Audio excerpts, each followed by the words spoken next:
All right, we are live. I think we will wait a minute before we get started, but welcome to everyone who has joined us for this LinkedIn Live today.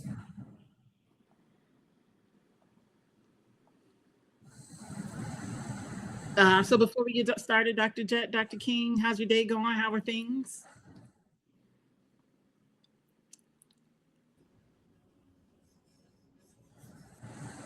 Day's going great. Thank you so much, Dr. Brown. Thank you for having us. No problem. Dr. Jet, how's your day going? My day's going well. Thank you. I'm excited to be here. Cool, cool.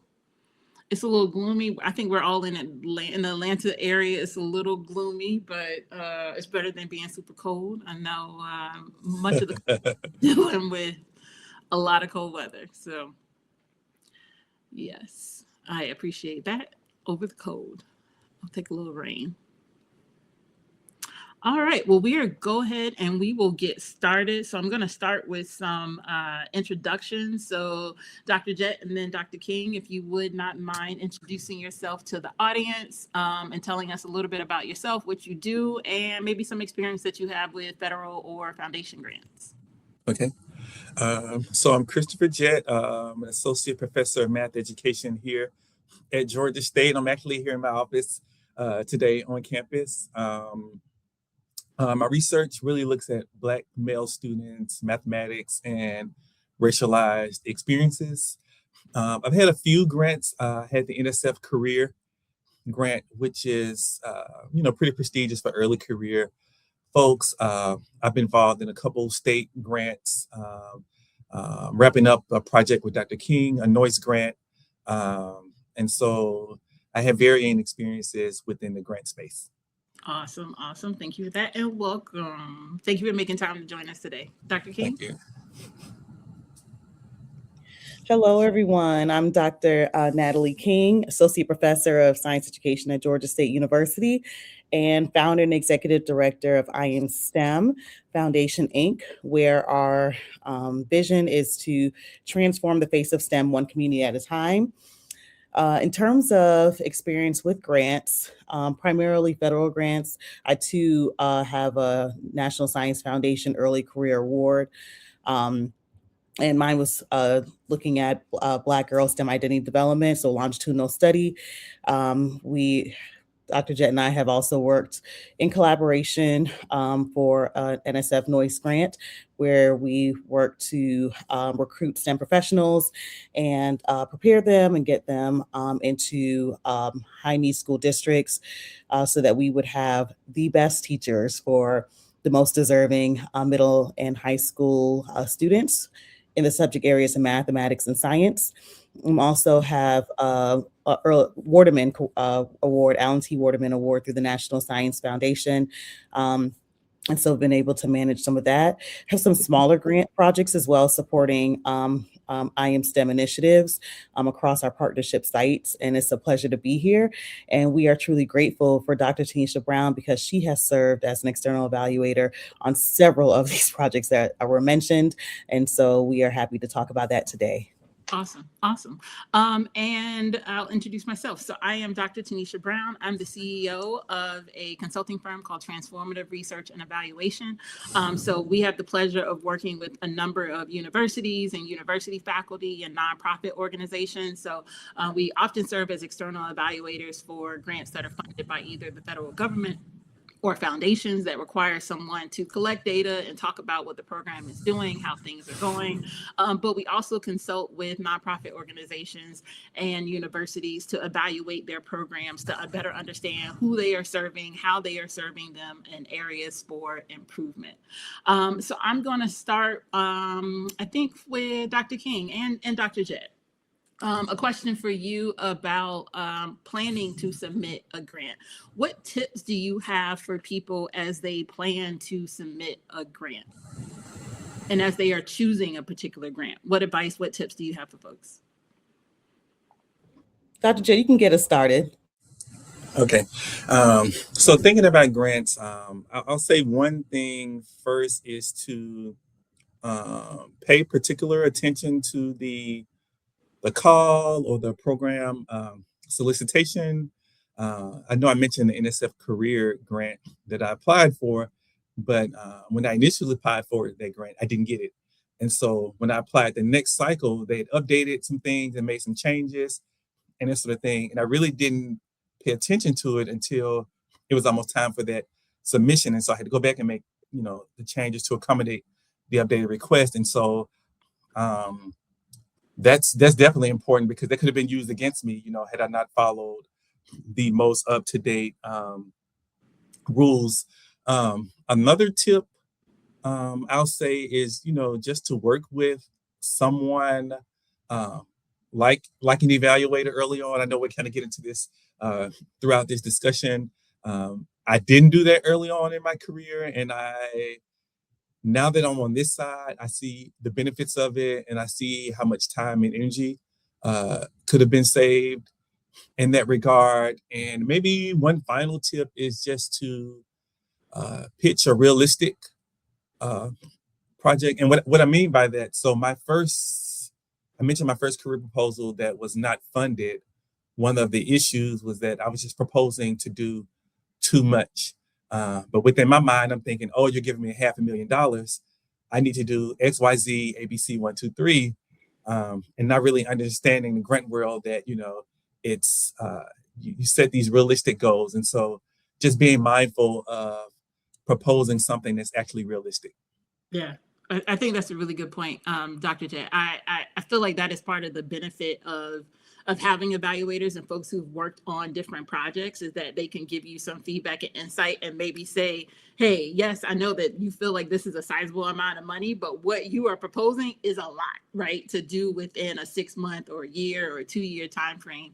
So having that perspective, I feel like can be really helpful as you are planning a submission. Dr. King, anything you want to add about tips for planning for a submission? Absolutely. I'm just going to add on to Dr. Jett. I would say to underpromise and overdeliver. And so as you're thinking about the scope of work, making sure that's something that's manageable, but also as you're putting things together, you have all these great ideas. It's best to make sure that it's hyper-focused, and then you can over-deliver on things that you put in there rather than overpromise and underdeliver. That's going to be one of the primary pieces of feedback. I would also say to read that request for proposals inside and out. Make sure that you're familiar with what the expectations are and that your alignment with it. And so, for example, I usually read not just about like the budget and what they are willing to give, but also what is the scope of work that they're looking for? What is their mission, the vision of the organization? Is there alignment between the two? And then how can I make sure that I can tell a story that would bring them both together in a way where it could be highly competitive? If there are opportunities to meet with them in advance, so meet with a program officer or to speak with someone or go to a webinar, I would say go get your questions answered. So read the RFP ahead of time, go to a webinar that they may have, or they usually have frequently asked questions, or they usually have a contact. If you've done all that and now you have an idea, there may be room for you to write a 1-pager about your idea and get some feedback on it before submission.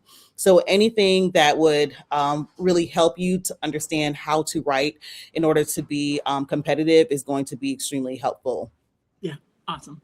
And yeah, I would just like to add that a part of that work, that pre-work is done that I think could be really valuable is thinking about what are you looking to propose, right? And who is the population that you're looking to serve, and maybe collecting some data to ensure that that population is going to participate, right? So it's going to be a great idea in your head, but it may not land well with your potential participants. So having an evaluator, having someone on your team who could collect some information to help you understand who is it that you're looking to serve, how can you best serve them, what's the best time frame, right, in order to do that work so that you can propose something that is realistic and under promise and over deliver. I love that, Dr. Dr. Brown, can we add on to that as well? Because it was very, very helpful to have conversations with you as an external evaluator in advance, so that we're not putting together an evaluation plan and then handing it to you after it's funded. Like, well, can you execute this? That's not helpful for anyone. Similarly, with partners. A lot of times researchers might have an idea in their head of what they want to be able to do, and then they consult with the partners on the back end. And it really should be something that's more collaborative in nature, so that as you are coming up with the ideas are shared. And so there is not just alignment amongst the grant proposal and what you all are putting together, but also amongst those who will be executing it. Because ideally it gets funded. And if it gets funded, then you have to do the work. And so you want to make sure that that partnership is solid, and that there's a clear evaluation plan, but also the evaluators on board. So the more front work that you do is much easier when it gets funded to be able to execute successfully. Yeah. Awesome. Thanks for that. So now we're going to talk a little bit about once you get the grant, right? I think that we all face bandwidth challenges. So one of the, I think, blessing and curses of having grants is that you are now doing additional work that you weren't doing prior to that particular grant. So I know that, bandwidth can be a challenge. I know that fatigue can be a challenge. So Dr. King, what are some things that leaders can do to prevent that burnout and to alleviate some of that fatigue that comes once you've received the grant and you're looking to execute the things that you've outlined? So I'm not an expert on the figuring out part. You are an expert. You are absolutely an expert to us. Every time I have a meeting with Dr. King, I either start or I end it with praising her for all the amazing things that she's doing, and absolute wonder because I have no idea how she's able to do it all. So help the people. Give us some advice. Yeah, so I would say I may not be an expert on the figuring out part, but I am an expert on the fatigue part. But I think the biggest thing is just building a solid team. At the end of the day, it sounds silly, but my mom used to always say there's no I in team. And it's true, because I may not be able to show up for everything, but if I have a solid team that in terms of co-PIs, in terms of a project manager, in terms of those who are providing any kind of administrative support, in terms of like postdocs and doctoral students, graduate students, all of that matters. And so building a team is what's going to really help to execute the grant proposal with fidelity and hopefully without fatigue. Whenever you're doing good work, especially if you're vested in the work that you're doing, it's really difficult not to be all hands on deck, not to give 110%. What I also think is that, sometimes, if there's things coming up for a grant project or their deadlines to be able to meet, I'll make sure that we come together and we can meet those. However, there might be some other times where I might have to take a step back from the project. And I think even on the front end, as you're writing these proposals, ensure that you are not biting off more than you can chew. And Dr. Jett opened up with that. And I think it's just so incredibly important. Stay focused on what it is that you said that you would deliver. Those the deliverables for the partners or whoever you are seeking to serve, but also the deliverables back to the funding organization. Hyper focused on those, making sure that you have a solid team, and then resting. Put time in there where there's not like programming happening at all times. I know for me, even as I do a lot of outreach programs, most of my programs center on summer.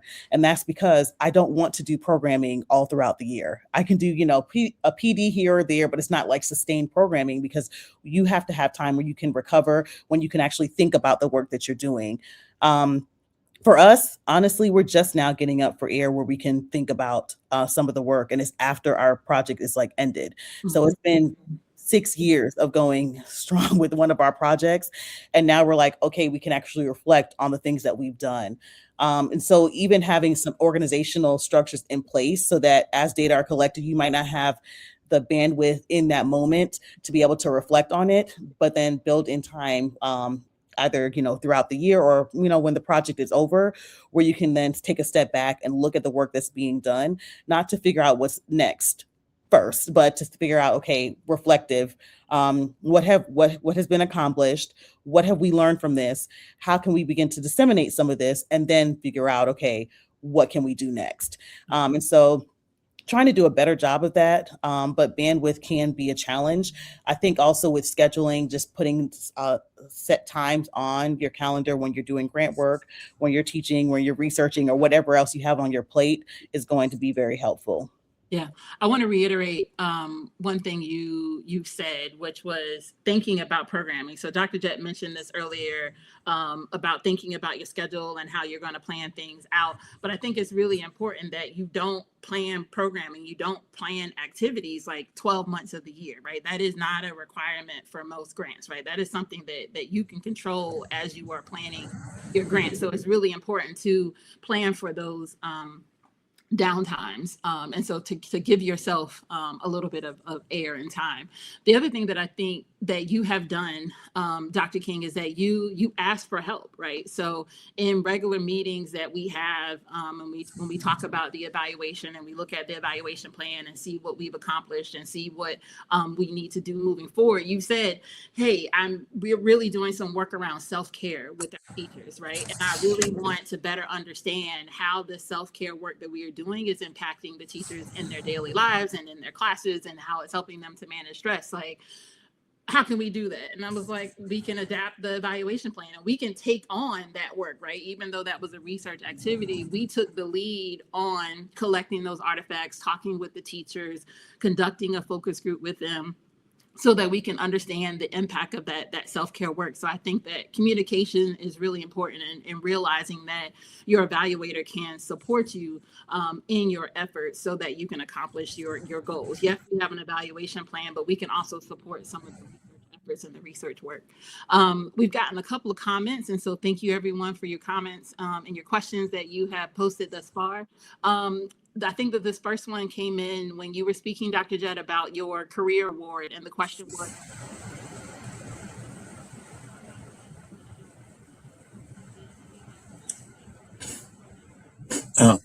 Dr. Brown, can you maybe move closer to the mic? You're sorry, fading a little bit on my end. Okay. no. So the question was, did you get feedback from NSF after that initial submission of your career award? Yes. Oh, yes. I received feedback. So NSF, for the career award, they provide all career awardees or potential career awardees with feedback, which is sort of different from other proposals that they can triage and meaning just give you the proposal without sending it through review.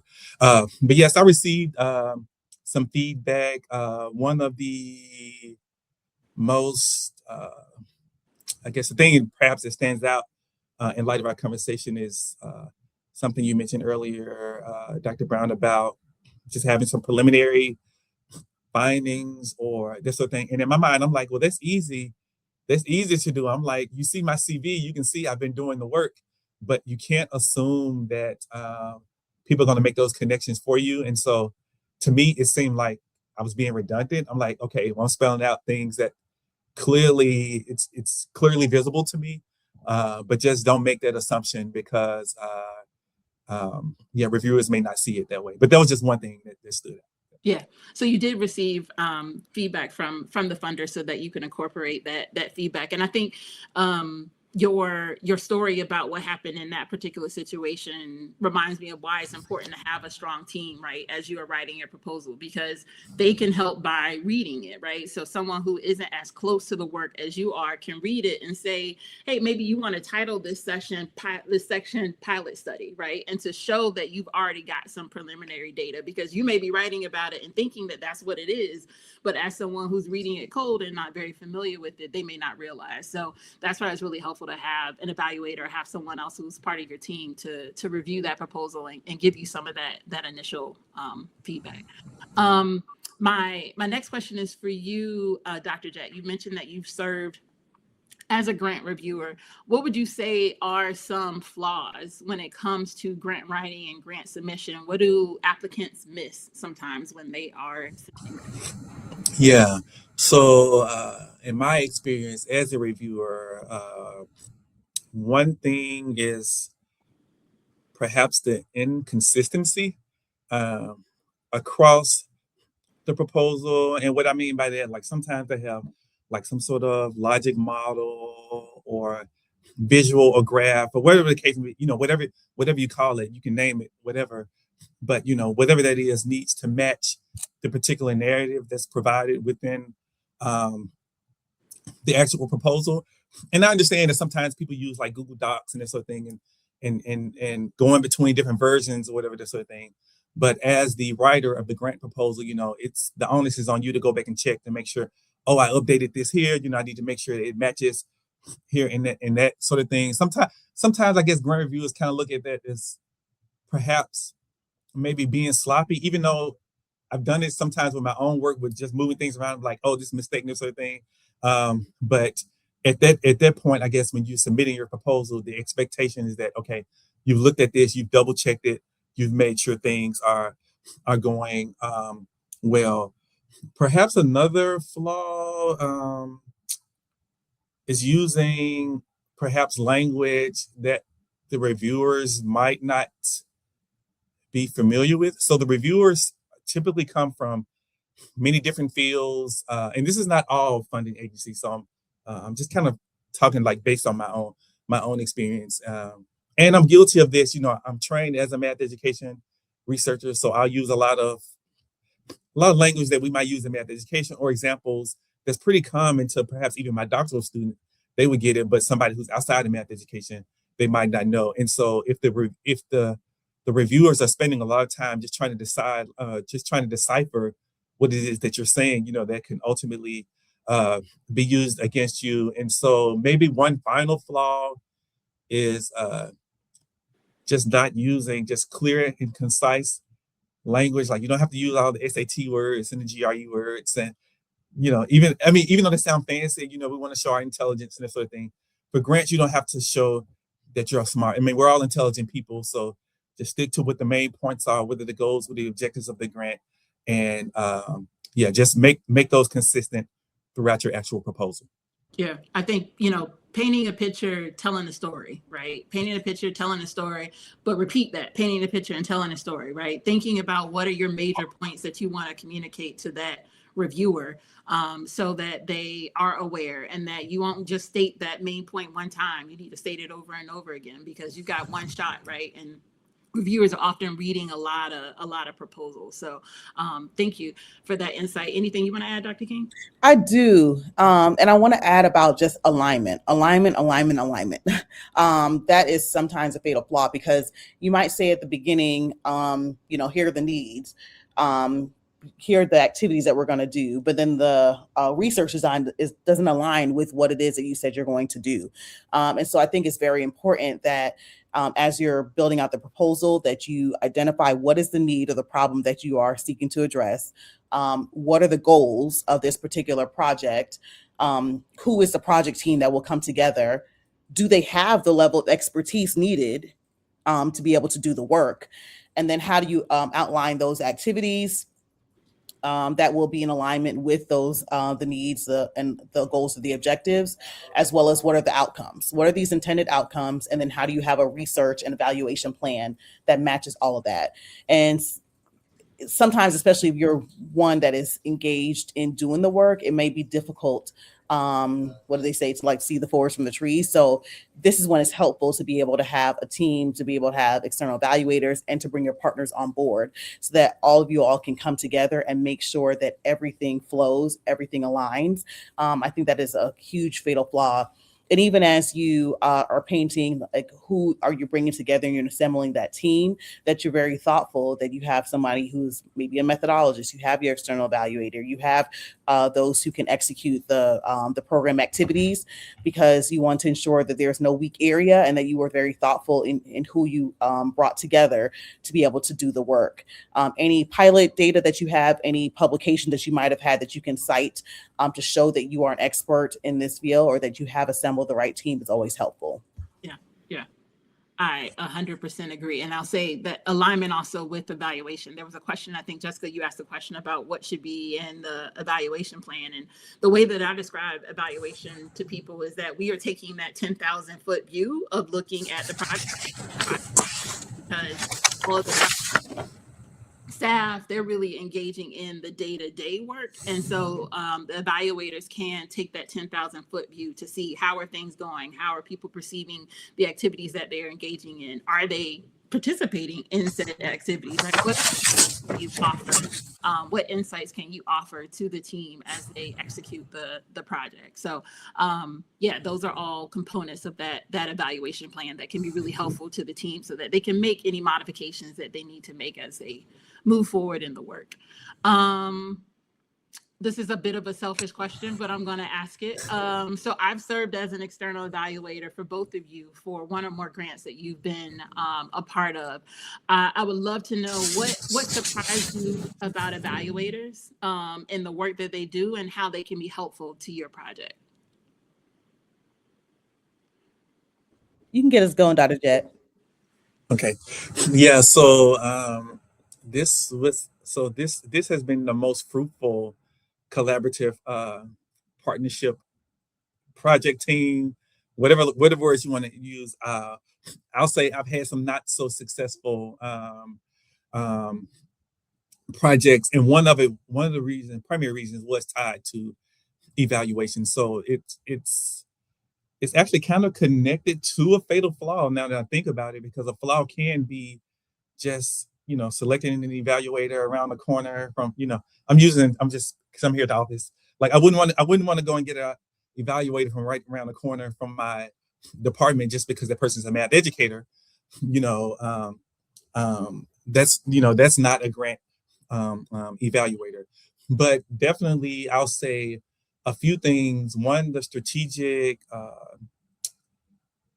thought that goes into this, our planning sessions, just the forward thinking, the advice. So I look at the evaluators like, okay, it's also a unique external lens that you sometimes can't see because you're so busy and involved with the actual project. That's one thing that stands out. I think it helps if you like the evaluator. I know that's probably a low hanging fruit, so to speak, but if it's somebody who's a joy to work with, for me, that matters. And maybe one other thing, just the assistance, just the ongoing assistance. When you think about evaluators, most of the time these are folks who, this is what they love to do, and so this is not a burden for me to come to you with this thing or to say these things. It's like this is a welcome sort of idea to this work. Yeah. I'll stop there because I could say a lot more about it. Yeah. Well, thank you. Before I pass it to you, Dr. King, I will say to those who have joined us, if you have questions, please feel free to add those to the chat. Our next section, we're gonna answer your questions. So feel free to add any questions that you have in the chat, and then any that have not been addressed, we'll make sure that we address them. So Dr. King, anything that surprised you about working with evaluators, how they can be a benefit to the work that you do? I'm not sure if I'm going to respond necessarily to the surprise about working with external evaluators, but I think I'm an error in just saying how I found it to be beneficial. And the first thing I would say is just to build our capacity. We talked about bandwidth and having the external evaluators to not just on the front end to not only come up with a research and evaluation plan, but also helping you with implementing and executing. And then for a lot of these organizations, funding or funders, they require you to do like annual reporting. And so for them to be able to provide us with the data, or if we collect some data too, they're able to consolidate it all together. They're able to give us like preliminary findings. We can have someone to talk through it with, and also have support in submitting our annual reports. And I think that has been really helpful. Because I know this says annual reports, but that year comes really quickly when it's time. For some reason, I'm like, woo.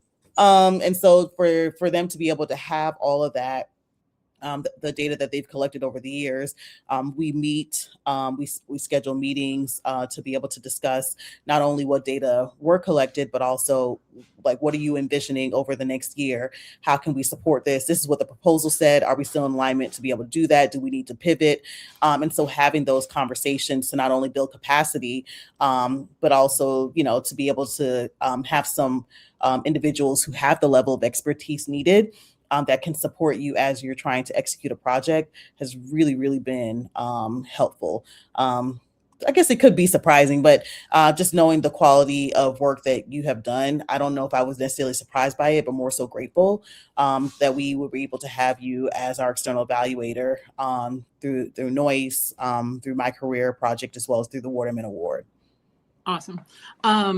I thank you for all that you've shared. I do appreciate that. And I think that that's one part about the evaluation work that I think surprises people sometimes, is like, we actually we love research. We love data.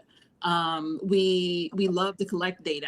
I feel like my superpower is understanding a particular program and then being able to help you envision how you can answer your research questions, or maybe some unique research questions that complement the work that you're doing around the evaluation. So thank you for everything that you were shared. So let's jump into the questions. So we have a question from, I'm gonna scroll up a little bit.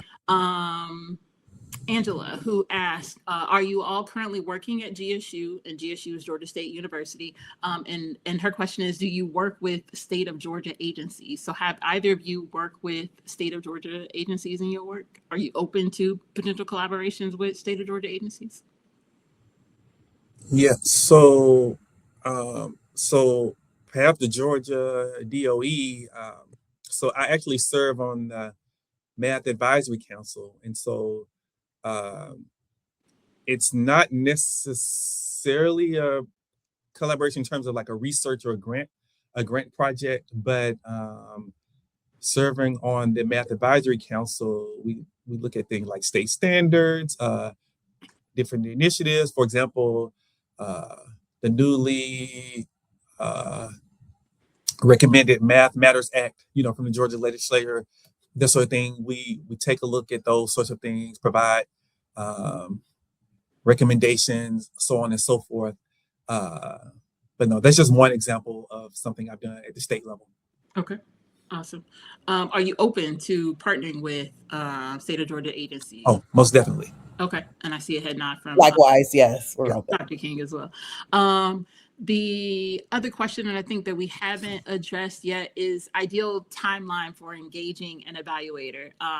As an evaluator, I'll say when you are thinking about getting a grant, because it's helpful for me to have you on my radar as things come across my desk. So there have been times where Dr. King has shared an idea that she has, and I will find, or I'll see a grant that would apply to her, and I'll send her an email and say, hey, I saw this. I think it may be a good fit for you. Take a look at it.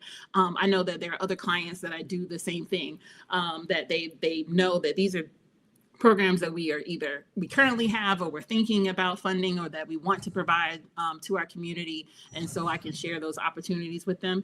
But once you certainly know that there's a grant that you want to apply for, I think it's also a great time for you to engage an evaluator so that we can provide that support to you. So maybe there is a need to collect some baseline data so that you can include that in your grant application. Maybe you want some insight. There's a new grant that you are submitting. It's new to your organization and you're not familiar with it. You want to get some feedback about it, have somebody review that for you. I think that those are all things that the evaluator can do for you before you submit to the grant.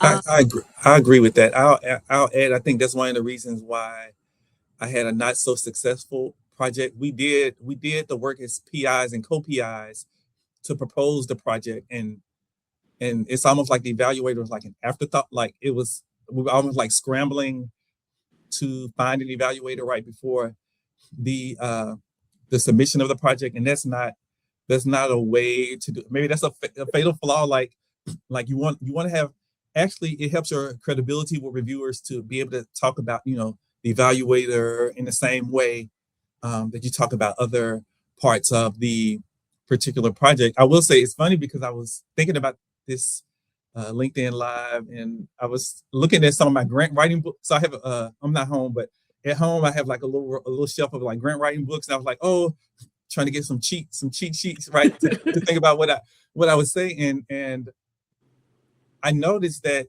it's not, they don't say much about evaluation. It's like it's all about writing the science and this sort of thing. And so even thinking about how we're trained as professors, we're trained to think about writing grants and that sort of thing, but it's like the evaluation piece is kind of like we don't receive the same sort of attention to that particular piece. So I'm glad you're bringing it to the forefront like this. Yeah, awesome.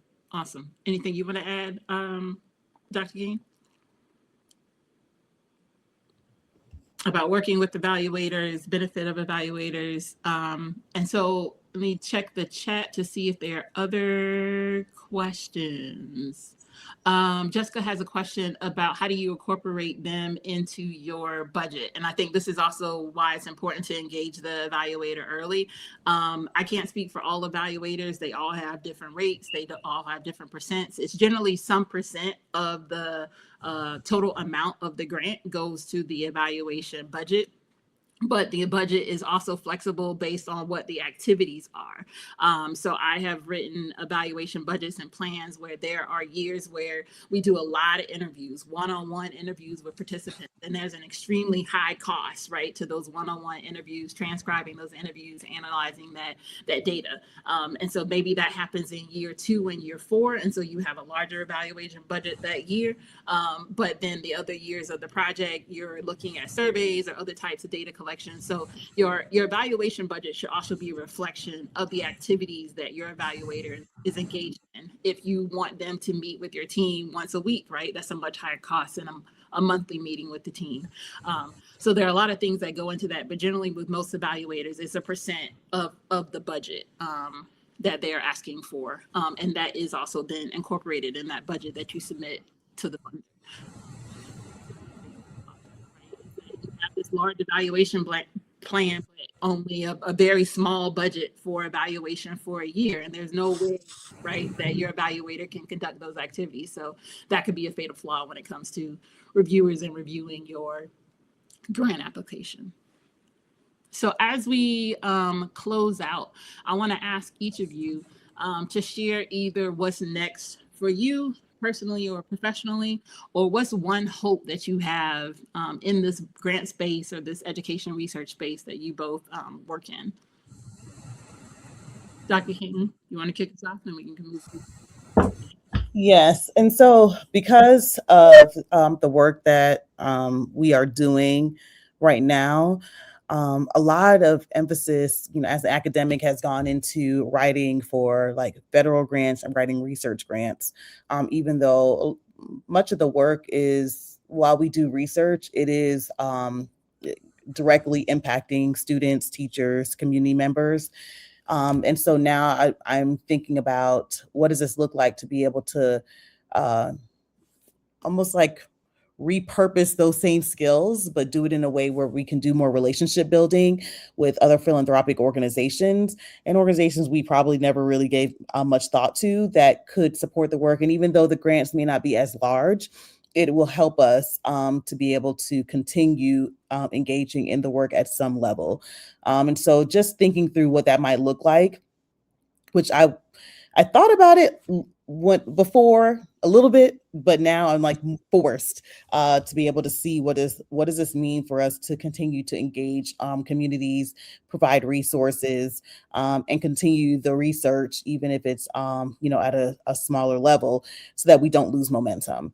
And Dr. Brown is right in that as she sees other opportunities, particularly in spaces where I may not necessarily, think to look, they do share, and we can come together to figure out like, okay, here's the work that you've already done.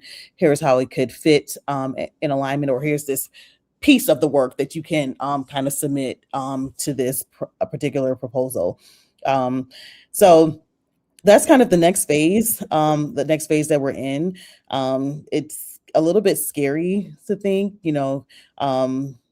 for someone who has been engaged in the grant world, for a while. And I felt like I was pretty successful at doing it and being able to fund the work that I wanted to do, to come to a space where it's like the funding that I normally would get is not necessarily as available for this type of work. And so now just rethinking, what does this look like for us? It's a little bit of fear, a little bit anxiety, but also I think that it makes me hopeful that there are still some spaces, and also it helps me to redefine myself, redefine the work, redefine how we're writing. I would say one more thing, because a lot of times, especially if you're a researcher, um, Dr. Jet talked about like the jargon and some things that we use, but how do you make sure that it's not just dissemination in research journals, dissemination at our national conferences that are the paywalled, or that the lay population would not necessarily have access to it. And so just like rethinking about, yes, this work is like, this is the research and the scholarly side of this, but what are the aspects of this that are actually tangible, that directly impact people? How can you tell that story in a way that they don't have to read 1,000 citations or things like that to be able to understand the work that you're doing? And so I think that this is a good exercise for us all, as we're trying to at least get more creative about the work, but also seeing how we can just make it more accessible to the public writ large. I love that. I love that. Dr. Jet, what's a hope that you have? What's up next for you? I love that. Maybe a hope, as I hope that that folks remain committed to equity, and in my work in particular, dealing with racial equity. Uh, I'm still just kind of flabbergasted at how people sort of dropped um, these equity-oriented projects and work, and I'm like, for me, this is not a this is not a public, this has more meaning than just a publication. So just making sure that folks stay true to the work. And then I guess next is kind of what Dr. King said, collaborating with others. I've been speaking to some folks at the Mathematical Association of America, meeting with folks at the Bill and Melinda Gates Foundation, and just trying to think about other funding opportunities for our work, which is, don't get me wrong, it's still great work, but it requires more energy and more time away from some potentially impactful work that we could be doing in communities. But unfortunately, it's a part of what we're dealing with right now. So yeah, I'll offer those two things. Okay.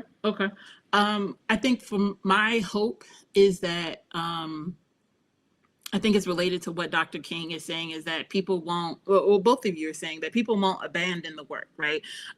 Yes, these projects were grant funded, but they were grant funded, but they came from passion, right? There was real passion and commitment and love and desire to do this work, with students, to do this work with teachers, to do this work with communities. And so I hope that doesn't stall just because there have been some grants that have been cut, some funding that is no longer available. So my hope is that we will rethink, right, the things that we want to do and the actions that we want to take in this world, but that we'll navigate it like everything else that has happened to us. We have pivoted, right? We have evolved, we've changed, right? And so maybe it won't be at the greatest scale that we had in the past, but we can start and we can snowball and we can build some momentum. So my goal really is, as I work with clients, is to help to demystify some of these things that are happening, to share insights that I receive and I gain from the work that I'm doing, so that people's work can still be funded, so their passion work can still be funded, still, and that people can stay committed to the work they're doing, because it's